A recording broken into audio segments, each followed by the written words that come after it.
watching the final cast. I'm your host, Brad. I'm Matt. Remember this, Matt? Yes. Oh my God. Beaster move. That's what you called it. Yep. Beaster move, man. That's Before like the dab was even cool. Lord God. We're old. Funny. We're old, man. We're old. Yeah. That was fun. Anyway, you were dancing in the pregame room, and that reminded me of that, so I had to say something real quick. But anyway, welcome to the show, guys. How you doing, buddy? Good. Doing good. You? Yeah. You went out last weekend, right? I did. Yeah. I forgot about that. It seems like forever since then. Yeah, I know. I'm about to say I went out on I think I went out on Sunday. Did I go on Sunday? No, I didn't. No, you didn't feel good. I didn't go. No, I did not feel. It was the week before, so I haven't been out in 2 weeks. But how'd you do? I caught a limit, and it was like lower 80 inches, like probably 81, 82, somewhere around there. So it was a good day. And I caught everything all on a dark horse tackle item. So that was cool. Yep, I'm about to say I saw that it was on the swim bait. Naked swimmer. It wasn't in this box. It was in the Expo box we got. Yeah, it's in my red box, which it's in here somewhere. I've added more crap to my. It was the bitter swim bait. I don't remember if it's called the naked or. I don't know. I should have it right here.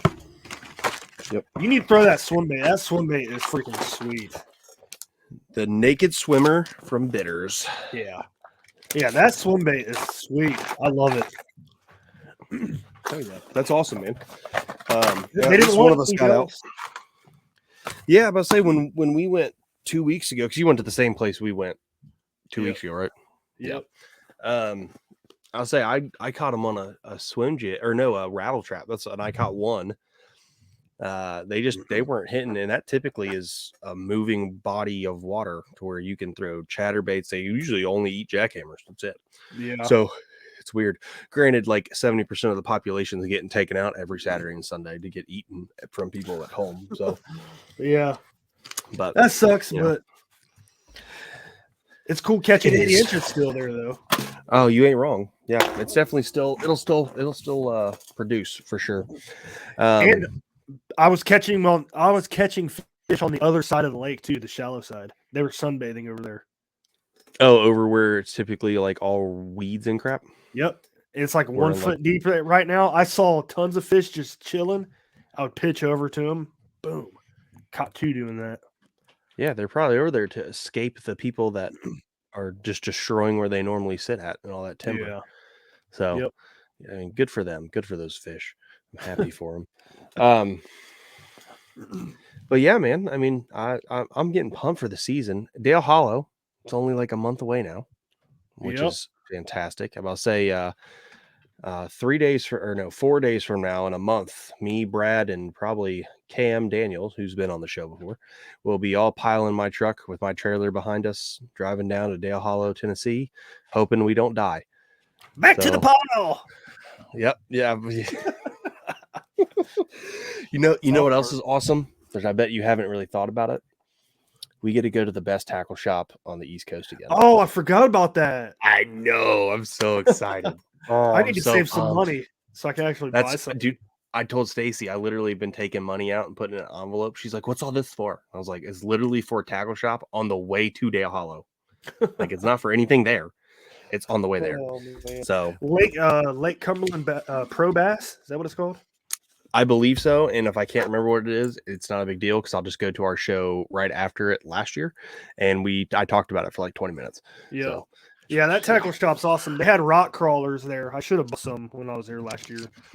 What was crazy, Cabela now has rock crawlers. Vance Outdoors has rock crawlers. Everyone has them. In Cabela's, you wouldn't know where to look at them because typically you think they'd be with the other crankbaits and stuff. They're on that first. So here's all the plastics and then your terminal tackle and then all the Bass Pro Shop stupid copycat stuff. Yep. They're at the very end of that aisle. Just a whole 4-foot section of rock crawlers. So they're all right there. Because I bought 4 the last 2 times I've gone in there. So, nice. But yeah.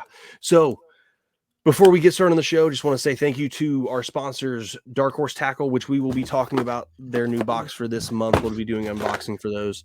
March box. Some of the best baits you've never heard of, and we can both attest to that. And Nikko soft plastic baits, the next generation of soft baits, the best super plastic elastic baits you could ever buy. Fantastic. Definitely go give them a shot or go give them a look at both their respective websites. So, Brad, let's get started on the March Dark Horse Tackle box. Heck yeah. So I there's a couple things I don't have in my box that you have. So why? Because you've already tied them on? I tied one on. What else am I missing? I'll start out with this one because it's already rigged up. It's two different things. So you got the motion fishing seeker naked I forget what they call it, bladed jig. Yep. And so I took the Lake Fork Trophy Lures Live Magic Shad and I put it on there so you can see it right there. Oh, so you got a different color than I did. Yep. Oh, the bladed jig. The bladed jig are both white. At least mine's white. Mine's white with a chartreuse blade. Mine is just white with a steel or like a silver blade, and then these are my Lake Forks. Ooh, those look nice. Yeah, so it's like a bluegill or like a bluegill top, and then an orange bottom. Yeah, so I put those Live Magic Shads on the motion fishing. I don't know what to call it, bladed jig, whatever. Yeah, that's what it is. It's Seeker. It's called the Seeker. The Seeker, the motion fishing bladed jig, also known as the Seeker. This thing freaking thumps, dude. Like immediately. I was surprised. Yep. But I'll say I threw it on, and I've got a pond behind my workplace, and I just threw it on. And I was like, oh, I'll put it back there and see, how it does. Thinking I'll be honest, like I've heard a lot of people talk about it, but when it comes to stuff like that, I never really have a what's the word? Super high hopes, because everyone tries to be, if it's not an original jackhammer, they put the split ring on there, and I sometimes just feel like, oh, well, that split ring kind of screws it up sometimes and blah, blah, blah. Yeah. But man, I tell you what, this thing thumps hard. It does.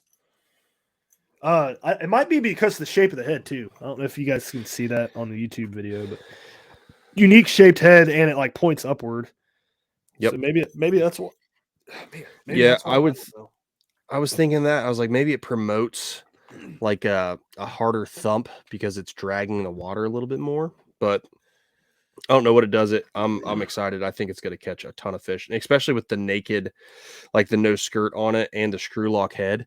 Yeah. It's going to. I think it's going to be a great ad for this year. I'm pretty excited about it. Yeah, I like it.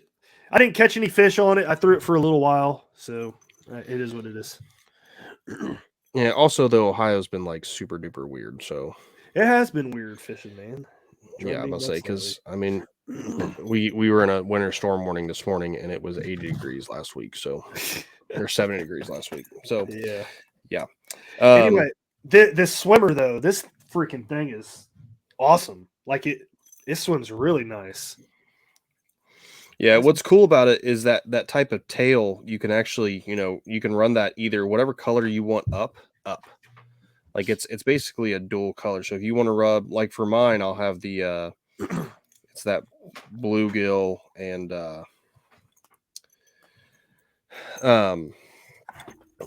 bluegill and orange. So if I run that orange up, I can just flip it around because that tail kind of gives you the option to run it either way you want. So yeah.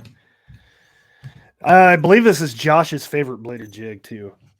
It is. Chitwood never stops talking about it, and I can kind of understand probably why he never does. I might actually look at getting a couple with a skirt on too, because it thumps as hard, if not harder, than anything else I've thrown. Yeah, I agree with that. So, next, I want to talk something that I think you're fairly excited about because you said you wanted to throw it, which is the Dockmaster Huddle Jack. Yeah, that thing's so cool. Which is this. It's a little swim bait. I'm going to say it comes in around 4 inches. It's got 2 trebles at the front and 1 treble right off the back end of the tail. So you're not going to have to worry about short strikes. It is that perfect size. See if I can do this with one hand. Perfect size. It fits pretty much in the palm of my hand as I just get hooked, but it's okay. And it swims fairly well. I mean, it works out great. I mean, you don't really have to try really hard for this bait to just go. So I'm pumped for that too. I think that'll be like one of the perfect sizes, especially for people who are new to swim baits or don't want to like invest in real heavy gear for big swim baits, you know, like throwing a thief or something like that. Throw something like that, and that'd be awesome. This thing is not a glide bait though. You can't get it to glide. No, it will not glide. It is not a glide bait. It's not designed to be a glide bait. Just a swimmer. I think that's what Zach told me. It's just the swimmer. But the cool thing was I was messing with it a little bit because I threw it for a while. This thing will be awesome wake bait. Like I was waking it. Oh my gosh, it looks so good. I wanted to get out there and bite it. That's the joy of these smaller, especially the swimmers, is if you speed it up a little bit, it'll start to wake really nice, like right under the surface. And the joy of swim baits or like actual swimming swim baits and not glide baits is it has a lot more versatility to where if you're wanting to glide or you're wanting to make it like a, you know, just like you said, a top runner, you can make it a top runner easy. You just throw it up there and then you just run it back a little bit faster and it'll stay right underneath the surface. But if you want it to sink, if you count it down, it'll sink down and you can swim back slow. So it helps you pretty much year round. So when they're hitting top water, throw it faster. When you get to the colder months, swim baits still get bit in December and January. Slow it down, make that presentation great down in the water column a little bit, and you'll get hammered. I was doing both with it. I was fishing it deep, slow, fast, just because, and I got it snagged. I did break a hook. Oh, did you? Yeah. Yeah, but that was about the only thing I'd say. Like, they're not bad hooks at all. Like, don't take this as me saying they're bad hooks. But no matter what I'm buying, even mega bass lures, I'll swap them out with owners. Yeah. It's just how it goes. I think a lot of the manufacturers, VMC makes a lot of great hooks that work a couple times, but they'll like to bend out or they'll like to break under certain pressure. You just get a good quality set of hooks and you'll never have to worry about it. Yep. Yeah, I never do that. I'm lazy. That's all right. I mean, you'll end up doing it when you break a hook off, or you'll just never use the bait again. And something like this will be where we'll see you get the split rings out and you buy a pack of trebles. I'm gonna catch fish on this thing this year. I think that the paint job is freaking killer. Yeah. Which one did you get the largemouth on it too? Yep. Yep. And that, I mean, he's not wrong. That paint job looks fantastic. I mean, I like the tail too. It's a big old tail. Yep. Big wide tail. It's going to disperse a lot of money. It's going to disperse a lot of water, so you don't have to worry about that. All right. What do you got next? The Giltech Northern Swim Jig. So I got like a black and silver. Yeah, I got a black and blue. No, I got black and green pumpkin. Oh, okay. I was about to say it looked like black and blue at first. I was about to be jealous. No, I wish it was black and blue, but this, I mean, black and green pumpkin's good too. I mean, I'm not going to say no to that. Oh, I just realized this swim jig has an eye on the side of it, like a big old eye. Yep. And the weed guard is clear. Yep, weed guard is clear, which you don't see that very often. What's awesome, and that you don't see on a lot of jigs, period. Oh, screw lock. So mine's not a screw lock. I think. Mine's a double barb. Unless you just got a screw lock, you might have, I guess. So a lot of people probably haven't seen this style of hook, where it's got that little bit more of a J bend in it. Yeah. This is an owner hook. Oh, okay. And owner jig hooks are ridiculously strong, ridiculously rigid. When you set the hook on a fish with this, I promise it's never ever going to come off. Like if you get a good hook set, you're not going to have to worry about it coming off. Yeah, that is a cool looking hook. It's like squared at the bottom. Yep, it's fantastic. I love these hooks.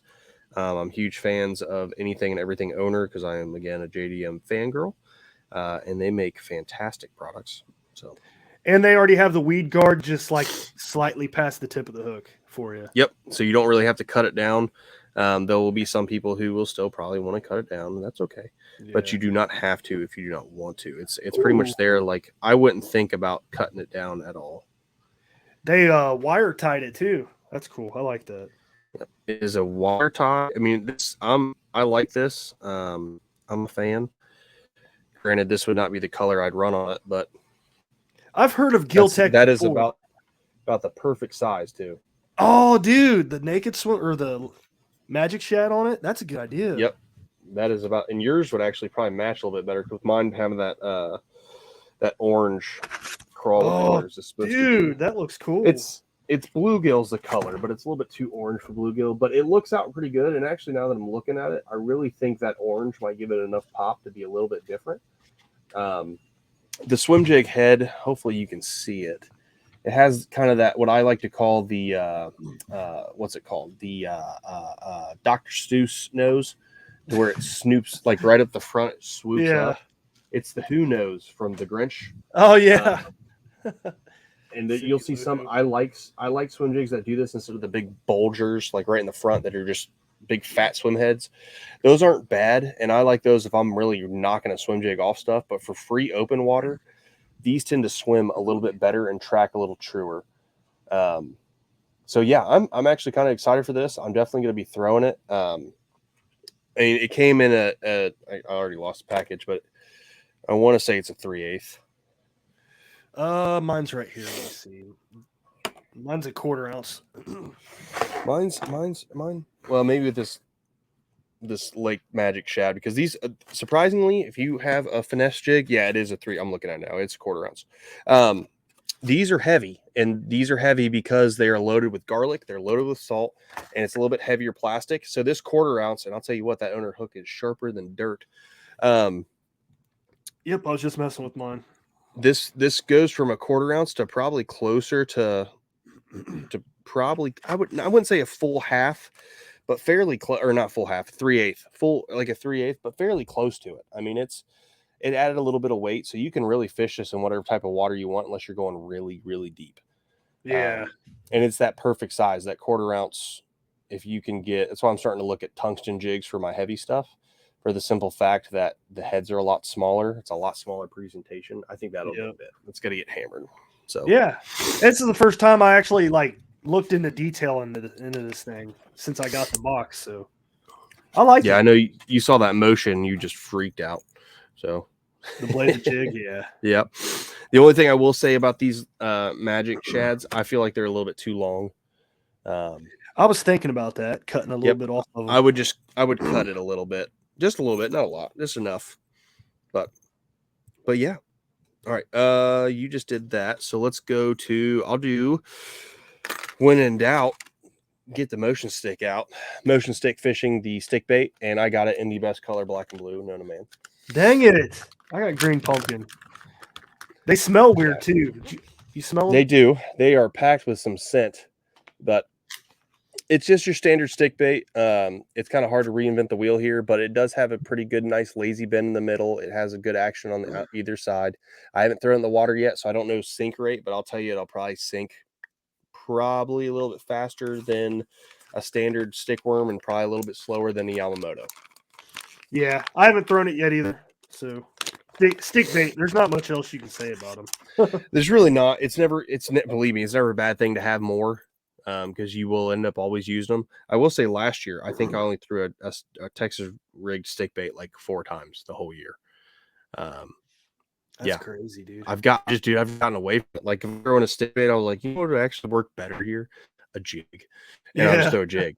Like I haven't wacky rigged since we were at SV last year. Oh yeah, wacky rig's fun. It is. I agree. I just haven't. It just don't really. I'm sure it does, but I don't catch real big fish with the wacky rig, really. I mean, really, I know. I mean, guys do. I've seen it. Guys handle fish with it. That's great. I just haven't. And typically, when I'm on the river, I know a lot of guys catch wacky rig smallmouth on the river here, but I just haven't had a whole lot of success on it, so I just don't even throw it. My first 20 was on a wacky rig. Forgot about that. What I'll say, yeah, it doesn't catch big fish. Shut up. Stupid. Is that all we got in this box? Yeah, that's it. We ran through it a little bit quick, but it was mostly, you got 2 baits in for the motion fishing and the swim jig. It was pretty straightforward because I'll throw this out here too real quick. They threw a promo card in for Live Rough, Die Tough. It's a clothing company. 10% off at their website. So, and they give you a sticker.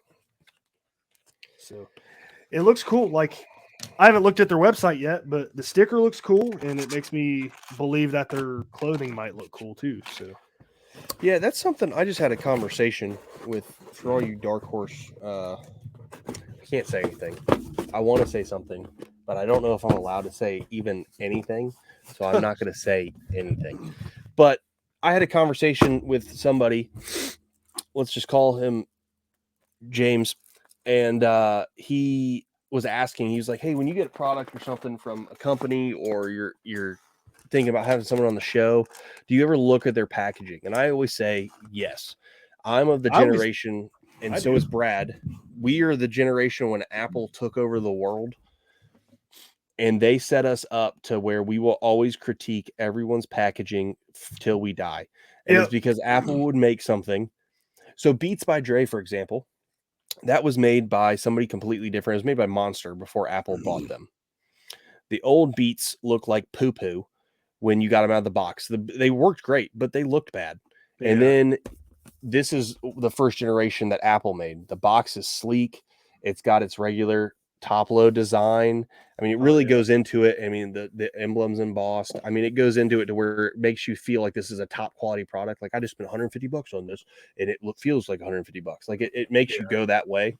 So he asked me, he's like, "Do you ever look at that?" And I was like, "Yeah, I look at that all the time." Yeah. For the simple fact that if I feel like the product, especially if I'm spending a lot of money on something, if I feel like the product is packaged super high quality, I'm going to feel better about my purchase and just how it goes. And it's like for example, Jig Masters, they have nice product or packaging for their products. A bad example would be Big Bite Bait or Rapala and like the plastic. Yeah, dude, it looks cheesy. Like, come on. This just looks cheesy. I mean, the cellophane on the back looks weird. Like, and I mostly just use these. This is.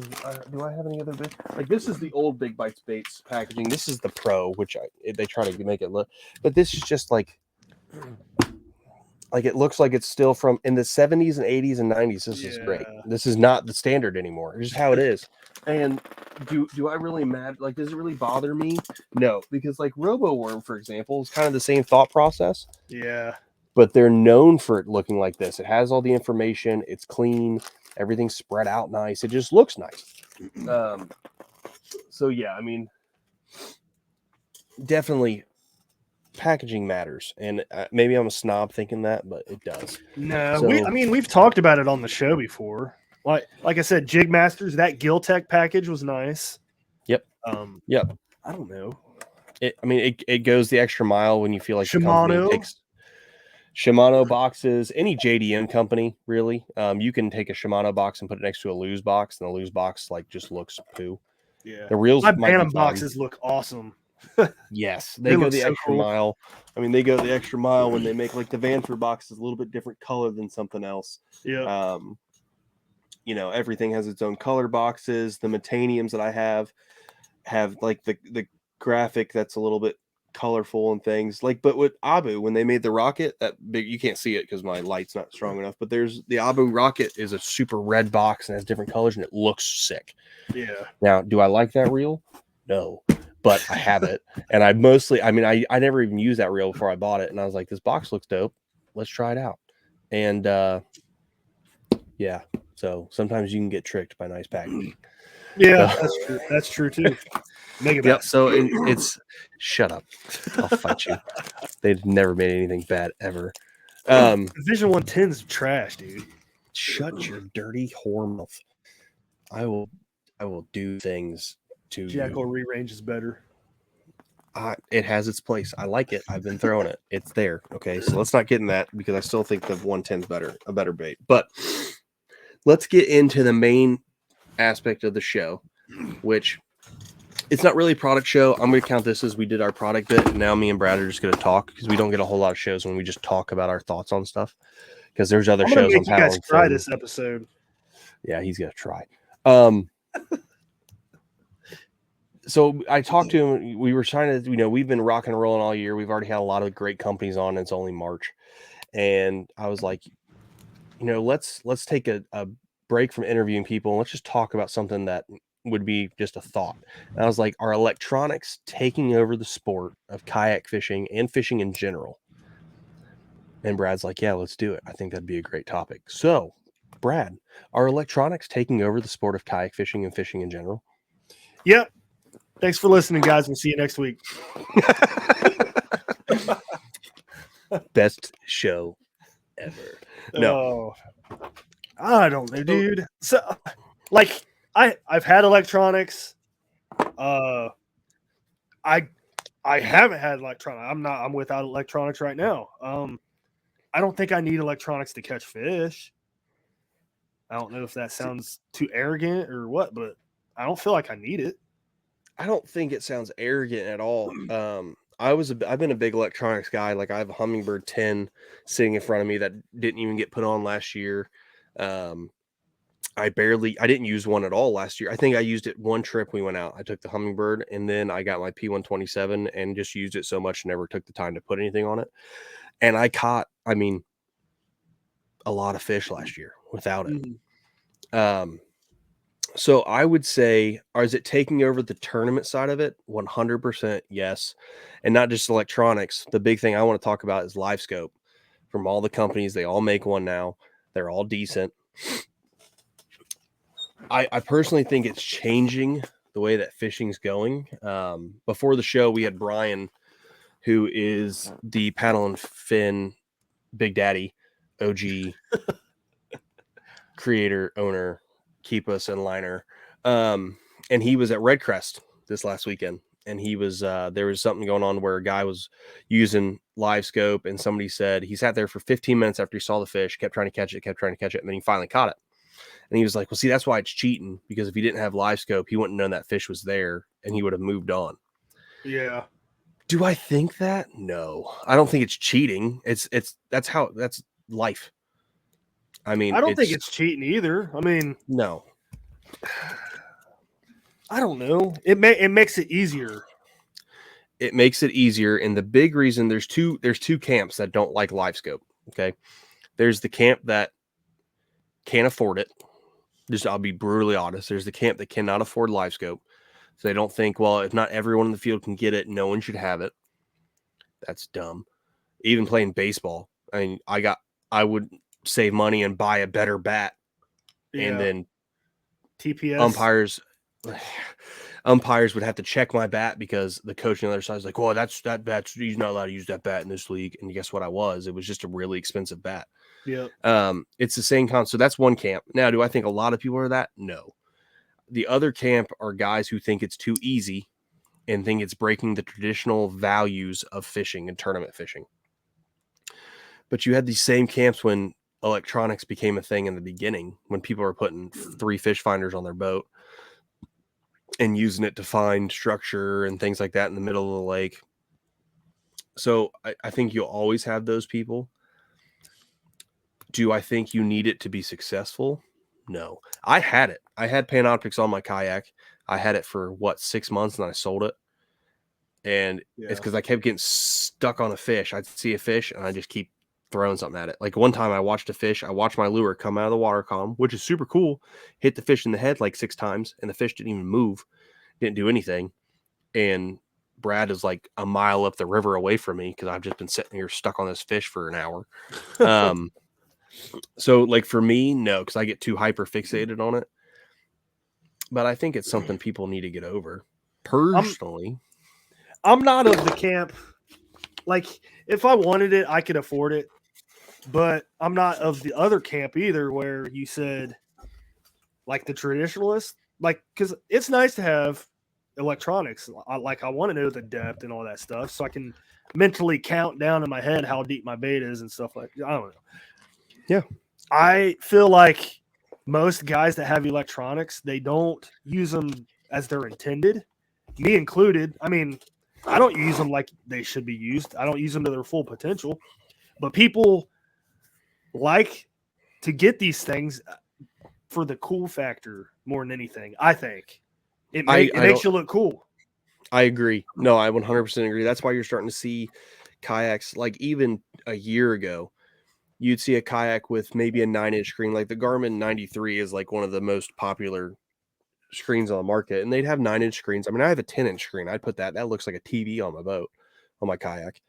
But one screen's fine. But now you're seeing guys on the circuit, they have 2 screens. There's a couple guys out there in Hobies and big water PDLs from Old Town that have 3 screens, one just for live scope, one for mapping, and one for side imaging or down imaging.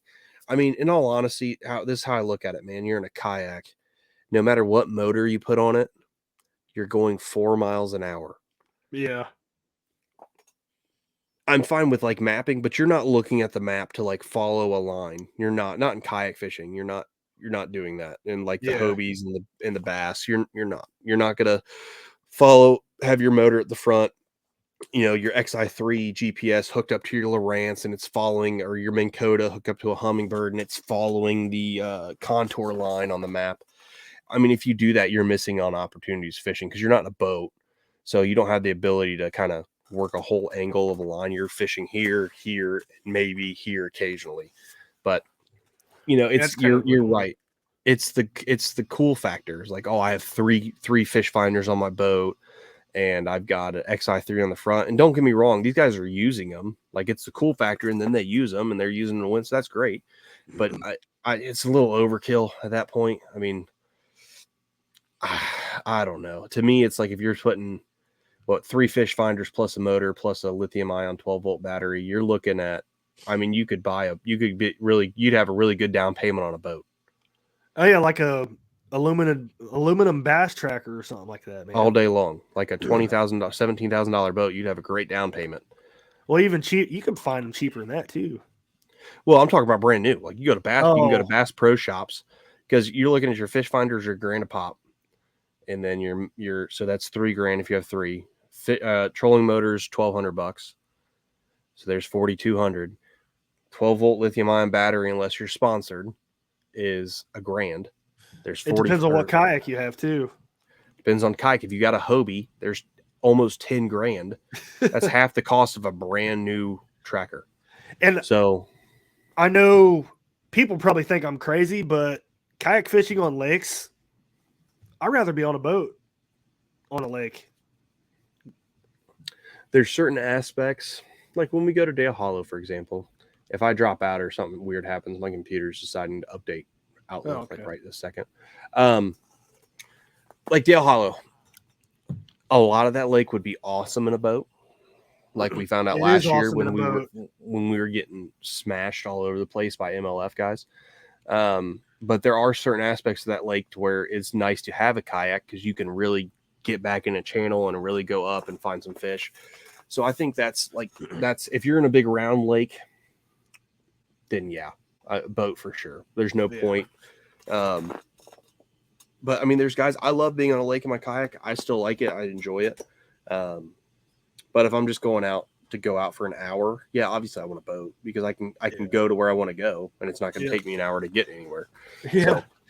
So. You haven't, well, you experienced Dale Hollow to its full potential that 1 year on the Obey River, but like Sulphur Creek area, you haven't experienced the full potential of like way back in the coves on that place. It is incredible. Like I remember 1 year, me and Allie's cousin, we had the bass tracker out there and we're bumping into trees. Like it was 3 feet of water. You're bumping into like these skinny trees that are probably 6 feet apart everywhere. As far as you can see. And I'm like, it's kind of hard to get back in here. It'd be nice to have a kayak. See, that's when, like, in aspects like that, those type of lakes or lake chains and river chains is when having a kayak is perfect. Yeah. But, like, for example, on Okeechobee, I know that's stupid. Get a boat. Yeah. Just get a boat. It's like there's guys who do it, and I'm going to Florida again this year. I already told Stacy because she got a new car, so we're taking that down, not my truck, because it actually she had her 2016 Explorer got worse gas mileage than my truck did. Now the new 2020 Explorer gets better gas mileage, so we're taking that. And I already told her, I already ordered bars. I'm going to put my RVR, my P127 on top of the car, and we're going to drive to Florida. And it's coming with me. And while you're at Disney with mom or something, I'm gone. And I'm going fishing. It just is what it is. Yeah. And but like the only reason if I live down there, I'm not taking a kayak on Okeechobee. Just Yeah. not. I've been on Okeechobee in a boat. I would hate to be on it in a kayak. It's too big. It's not deep. It's just, and there's crap in there that kill you. So, yeah, I mean, Dale Hollow. There's what's not Chickamauga, but Chick wouldn't be bad for a kayak. They've had tournaments on Chick. Oh, Like for sure. No, they have. kayak But tournaments. then here's where kayaks and I think electronics really come, because we're completely off what we actually wanted to talk about. Yeah, And I'm sick, so I'm sorry. Oh, Lord God.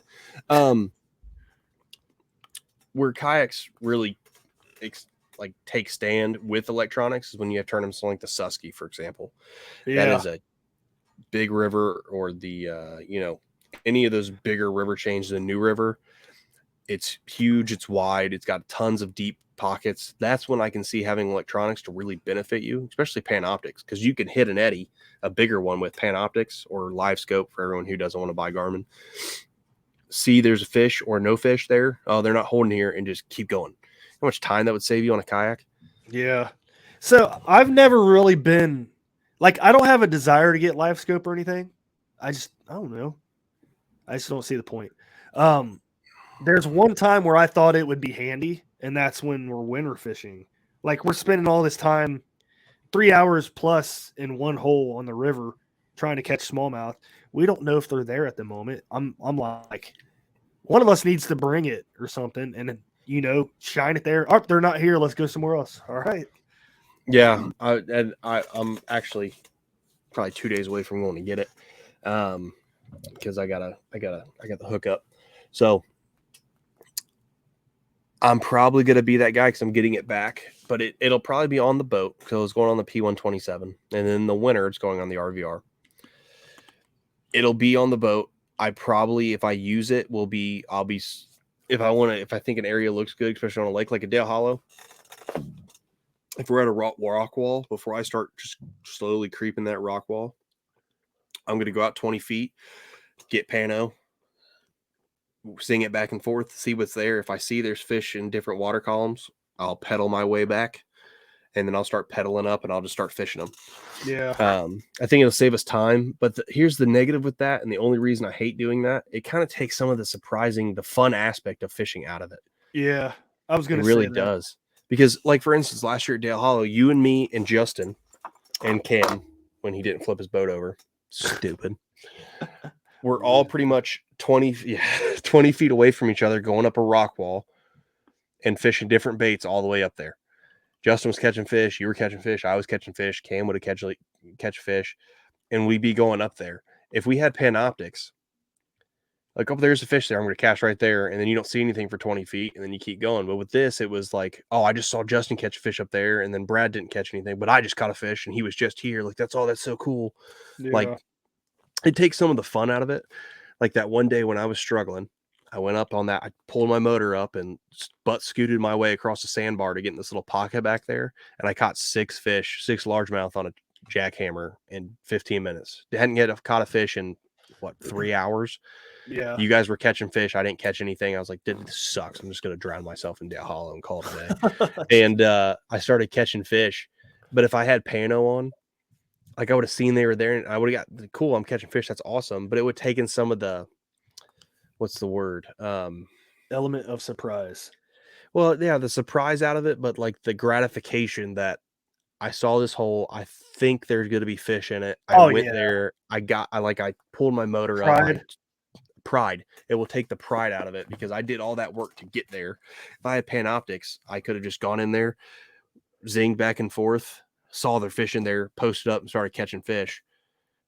Or I could have zinged back and forth and seen nothing where I was looking at and left and not caught anything. You know what I mean? So I think it's takes some of the pride factor out of it. It's funny you mentioned the surprise factor too, because don't get me wrong, like, sight fishing is cool, but I hate it because it takes away the surprise. Like, so it's weird. Like, if the river's like really clear or something, I'll look away while I'm reeling because I want to be surprised by the initial hit. Dude, I tell you, so I've been like that. I was like that last year for like the 1 week we had clear water, and then it was poo water the rest of the year. But the 1 week we had it, I was throwing a jig, and I remember I was sitting there, I casted it out, and I bounced it one time, and I saw a and it stopped, and I could see the fish, and I stood up, and I could see the fish looking at it, and I just popped it, and it just wham and smoked it. Dude, that was sick. I love sight fishing. But I understand where you're coming from, like being surprised by the hit. Yeah. That's kind of how it was at where we went 2 weeks ago. I was throwing that rattle trap out, and I was reeling, and then bam, just hit it. And I was like, oh, and I set the hook, and it was cool. But I like sight fishing. I'm not going to talk crap about sight fishing. It's too good. I'm just weird. I don't know. You're not weird. You just like that surprise factor, and there's nothing wrong with that, like at all. I know a lot of guys who don't like to sight fish because they feel like it's cheating. I don't think. I mean, we saw a group last year where somebody we know, which he listens to the show. So when I say this, I 100% agree with you, friend, about the video you made, and I thought it was a good video. So don't message me on Instagram again asking if I'm talking about you in a negative light, because I wasn't the last time, and I'm not now. But he made a video about sight fishing on the river, and a bunch of guys were like, "Yeah, I can't believe, yeah, just keep sight fishing them, just make them not want to spawn, blah blah blah." And I was like, "Man, that's so stupid. Like they're still gonna spawn. Yeah. Like, do you know how much stress you have to put that fish under on a single catch for it not to spawn the rest of the season? You have to kill the fish. Yeah. Like if you catch a big old fat he was female doing it during spawn. Yeah, he was sight fishing spawn, which happens across the country. And guess what? Bass numbers in the U.S. are going up. So your logic is dumb. He was sight fishing during spawn on beds. I see nothing wrong with that. And a lot of guys are like, "Yeah, no, that's just cheap fishing. You're not even trying to find them or anything." Well, yeah, he is trying to find them because we all know they're spawning right now. Yeah. Or they're saying, "Yeah, take 3 weeks off and don't fish and let them spawn in peace." No, I've never even seen a smallmouth bed on the river. In our river, I've seen them. I've never seen them occupied. Yeah. Which takes me off. I don't think I've ever seen one. I can guarantee you that you've seen them. You just probably not been paying attention, like to what it actually is. Yeah, I don't know. Maybe whatever. I'm like the world's dumbest fisherman, dude. I just fish. That's what's so beautiful about it, is because you just like, there's probably a fish there. Let's just throw it there. Or I watched him throw a Ned rig in just the middle of the lake or the river and just catch a fish. It's like, why do you throw there? He's like, I don't know. I saw a big rock back there, so I thought maybe there'd be a big rock over there. It's like, okay. Dude, fishing middle of the river is so underrated. People don't do it very often. Yeah, because there's like a 9 out of 10 chance there's nothing there. But like it just depends like what the bottom structure is. I don't disagree with you, and that's where we can come back to the original point, is where I think electronics can be a good thing if you're not getting sucked into them and you're using them. I think using electronics to find structure this is what I use electronics for. You ready? I find structure, depth, and water temp. Yep. And water temp I really don't care about anymore. I mean, I used to really care about it. Yeah. I don't care about it. I just don't.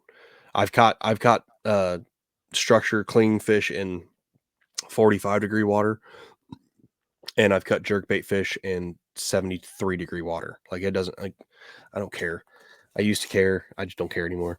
But depth and structure, because if you're in the middle of the river or the lake and you see a big old fat boulder, or like on one stretch of our part of our river, which I'm not going to say because it always holds fish every time I go there, and it's usually a 17 or bigger.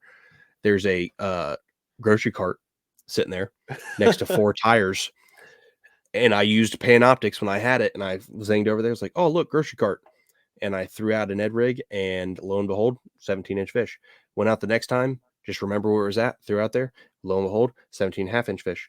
Did it the next time, lo and behold, with a jig, 18.5-inch fish. So I'm about it with that, because it helped me catch essentially 17, 17.5, and 18.5 on 3 times I went to that same spot, weeks apart from each other. I don't even know what spot you're talking about. You have to tell me after the show, but that's cool though. I'll tell you after. But you hit it. Structure. I forgot to add structure to when I'm using fish finders. If I'm like on a lake or something and I see grass, I stop immediately. Oh yeah, I know. No You're a matter grass how fanatic. deep it is. I love fishing grass. Yeah, you are a grass fanatic. Which, I mean, I like grass. Don't get me wrong, but then at the same time, it takes me off. It just Find the does. grass, find the bass. That also works in a different motto. If you've got the grass, you can get some Bass. I'll say bass instead. Yeah, I mean, it's like you can obviously, there's a lot of times you can use just your eyes to find structure all day long. But there are sometimes, like in Cowan? No, CJ Brown. CJ Brown's a decent, I mean, not huge lake, but not like small either. It Deep. sucks to be, it's deep, and it sucks to be on a kayak because everything's so far apart from each other. Just a big But bowl. it is just a big bowl. That's all it is. But in the middle of that bowl, like here's everyone on YouTube, imagine a lake with me. Here's the boat ramp. Drop in, and then you point your boat this way, and you go that way. Before you hit this little point, there's a point, and then a secondary point, and then a big old long bank. There's about 150 feet. No, maybe yards. No. 100 to 200 yards. And it is a trench. That's right there. The trench is at like, I think, what was it at? Like 22 foot. And then the ridges are at like 15 foot. So you've got like an 8-foot deep trench. And guys go out there and they use Panoptics and live scope and crappie fish the crap out of it because they're structured down in that trench. If you didn't have electronics, you would not see it. You'd have no idea it was there because that lake looks like chocolate soup most of the day. It's not clear. You know, there's 2 gravel pits, sunken gravel pits in that place. Mm-hmm. Yeah. Which you would never be able to find that unless you had, well, if you're looking at the fishing map, but if you had electronics, you wouldn't be able to find it without it. Yeah, and I mean, obviously you can always look, like Navionics is great on your phone now. Like I can pull it up on my phone and not have to have a fish finder with me for it. But a lot of guys, when you get out on the boat, I know a lot of guys, even if they're, been fishing forever, like when I do it, I promise when me and Brad get on the river next, I could have 14 screens on my boat and I'm not going to care. I'm just going to start fishing just because I want to fish. Like I'm excited to be out there. I don't care about everything else. Yeah. So, I mean, guys aren't going to look at the fishing maps because you can find structure on there too. But a lot of lakes that are local to you guys, they do it to us here every Christmas in January. They take all the Christmas trees and they drop them down. So if you like crappie, if you like to catch largemouth, they hold on that structure too, or they eat the crappie that are holding on that structure. Fish finders can show you that new structure that's been added. Yeah, my dad's actually, I went fishing with my dad on CJ, and he actually showed me a few spots where there's Christmas trees they dropped there, and you can see them on the fish finder. We caught crappie around them, so that's cool. Yep, they hold there, and then the little fact is they'll have those Christmas trees of crappie, and like 10 or 15 feet off those, you'll usually see bigger arches, and those are largies sitting there. Or big freaking catfish. We found that out. Or big catfish, or muskie, because there's muskie in there too. Walleye too. Sit there, and walleye. Sit there. There's also a spot on that lake where somebody was telling me they could walk out. It's like a point. It's like waist deep. They could walk out like 50 yards or something until it drops off. It used to be a ramp that went down into the gravel pit. Oh, okay. That makes sense. Yeah, that's that point I talked about. You can walk all the way on that point because it's only 3.5, 4 foot deep all the way out there. Because we had to take, my buddy has a big fishing ski, and he's like, I can draft over it, but there's some rocks there that I hit my motor on last time, so I'm just going to go big wide berth around it. So. Huh, that's interesting. There's there's 2 sunken boats there too. Well, I mean, if you really want to use like a fish finder and Panoptics to just learn about stuff and not fish, if you're in Ohio, go to Caesars Creek, get out there with your Panoptics, and you will find a town. There's a church down there. There's old buildings, and you can see them about 80 foot to 100 foot down. Isn't that by the dam? There. Yep. Well, there's some by the dam. They're scattered. There's there's like single off houses back in the coves and stuff. Oh, okay. Yeah. I've never really I've never been around that lake very often to explore it. So I fished it a few times, but I haven't fished it in like 10 years. I I have fished it no a want couple to of fish years it, ago. though. I mean, I don't want to. I mean, I think it'd be cool, but I don't want to put a kayak on it because it's one of those lakes that where Dale Hollow, you can put in at Sulphur Creek, you can put in at Star Point, you can put in at East Marina, put in at all those places, and it all is like not main lake. It's all back channels and everything. Star Point's main lake, but you're not on the main lake very long before you get to another channel you want to fish. It has all the creek arms and all that stuff. Caesars Creek is just bold. Wide open. It's just wide open, man. So It's a sucks really like, long, wide open lake. there are some creek arms, but they're not anywhere close to where like we would put in, and it would take us 3 hours to get to them. So Yeah. It's weird. The creek arms are like big, rounded, like bays too. yeah, it's weird. It's odd. There's fish in there. I mean, I've caught fish back in there. That's where But- I caught a muskie in one time. Yep. It's just a pain in the butt to get to. Yeah. In a kayak. So that's like a lake I don't care to put my kayak on at all. Yeah, I'm with you. Yeah. But I definitely think electronics are taking over the world when it comes to fishing. I think it's the future. Panoptics is the future. It's coming down in price, which always tells you more people are using it. The second something expensive gets cheaper, more people are spending more to buy it, so it's getting cheaper to get. Which side imaging, it's still around the same price it was when I first bought it. Yeah. So Yeah, I don't know, man. Well, you got to think, so it's around the same price that when you first bought it for the larger screens, but you can get side imaging for as cheap as $600 now.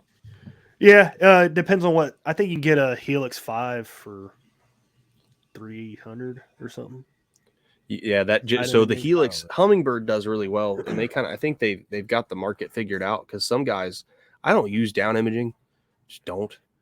I do sometimes. Yeah, it's very rare. If I'm the only reason I'm using down imaging is because I don't have side. It's good for finding structure. Yeah, it is. Like deep structure. Deep structure, yes, or I can just use side imaging and I'll just go to the right or left of it and I'll see it. So, but Hummingbird's got really good to where some guys don't like using side imaging because they're in, like, for side imaging to truly work, you need to be going, I think, what is it? It's 3.5 miles an hour minimum. And what you really want is like 4 miles an hour. Like, it'll work lower, but it'll come a little choppy at times. 4 mile an hour trolling is where side imaging is just perfect. It comes in smooth and everything. I was going to mention that earlier because I don't like I've had side imaging. I didn't really use it as much just because in a kayak, like, I don't know, you got to be constantly moving to get a clear picture. Correct. So this is how I look at side imaging. Side imaging is great for your tournament anglers who are using it to practice before the tournament. Yeah. Because they'll go out there for a day, like for your Bassmaster guys, they'll go out there, or even the kayak guys now, they'll go out there for one whole day the week ahead of a tournament. They'll go out there for a whole day. They will not fish. They'll put side imaging on, especially the boat guys. They'll put their trolling motor down and they will follow a contour all the way up in the middle of the lake, shooting on both sides. And they'll do that for like half the lake. That sounds so boring, dude. They'll make their own maps. That's just what they do. And then, but then they'll mark all the structure. And then the next day they will go pick off. They'll go structure to structure to structure, see what's holding fish, what's not holding fish. Are there big fish here? Are there small fish here? Yeah. And then tournament day, they come in with a 40-pound bag because they did all the work beforehand. Yeah. Which, you know, Drew Gregory, for everyone out there, he actually is doing a webinar thing, which kind of tells you how to tournament fish, which I think is awesome to do.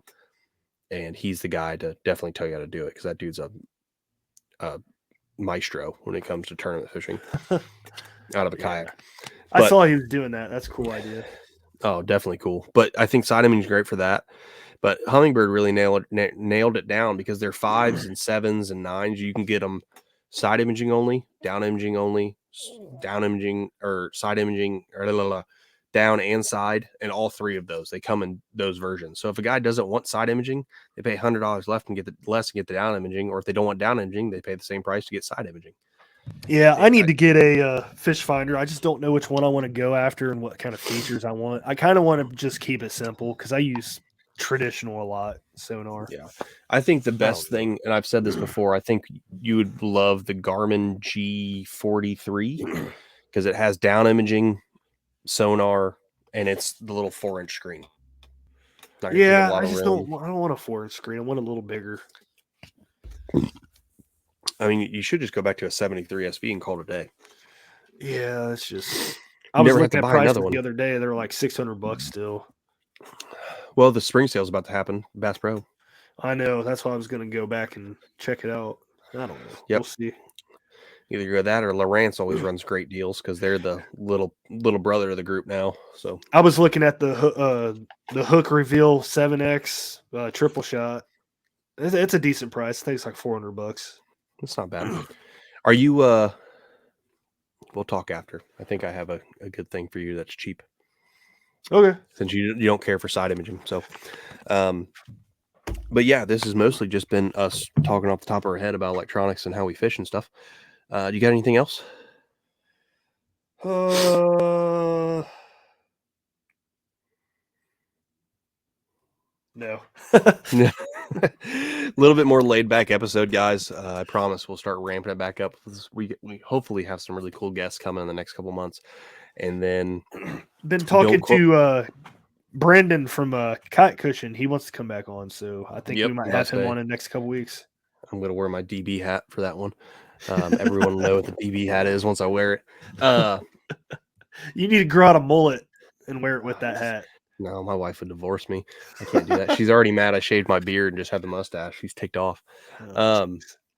What I will say, don't hold us to it because mostly Brad doesn't know about this. So if it doesn't happen, I'll be honest, I don't care if it doesn't happen. I'm just telling you, I'm thinking this is an idea.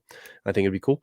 We're going to try to do a Dale Hollow, either a live down there and knock that out. I think that'd be cool because you guys can come on, ask questions about what's going on down there. So we'll be there a couple days before. Getting fishing done, and it'll probably do it like I bet Brian will do it Thursday night, like a big Brian. Yeah, so it'll probably be that type of thing to where you can come on, ask questions. We'll be on there. Brian, the OG show will be on there. Jimmy will be on there. I'm sure he might not be all there, but he'll be on there. But yeah, it'll be fun. So the year's still, I mean, it's flying by. We're already in March. It's crazy. Yeah. We're going to be doing iCast again here shortly. And, oh yeah, I'm just excited the river be warming up again. Yeah, we were really excited about fishing the river this week and until it snowed today and it's got to rain. Like now it's gone up to half an inch on Friday.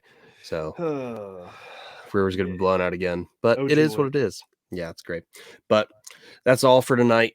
I don't have anything else. Brad doesn't have anything else. Thanks for sticking on and just listening to us ramble. It's been fun. It's been real. It's fun, but it hasn't been real fun.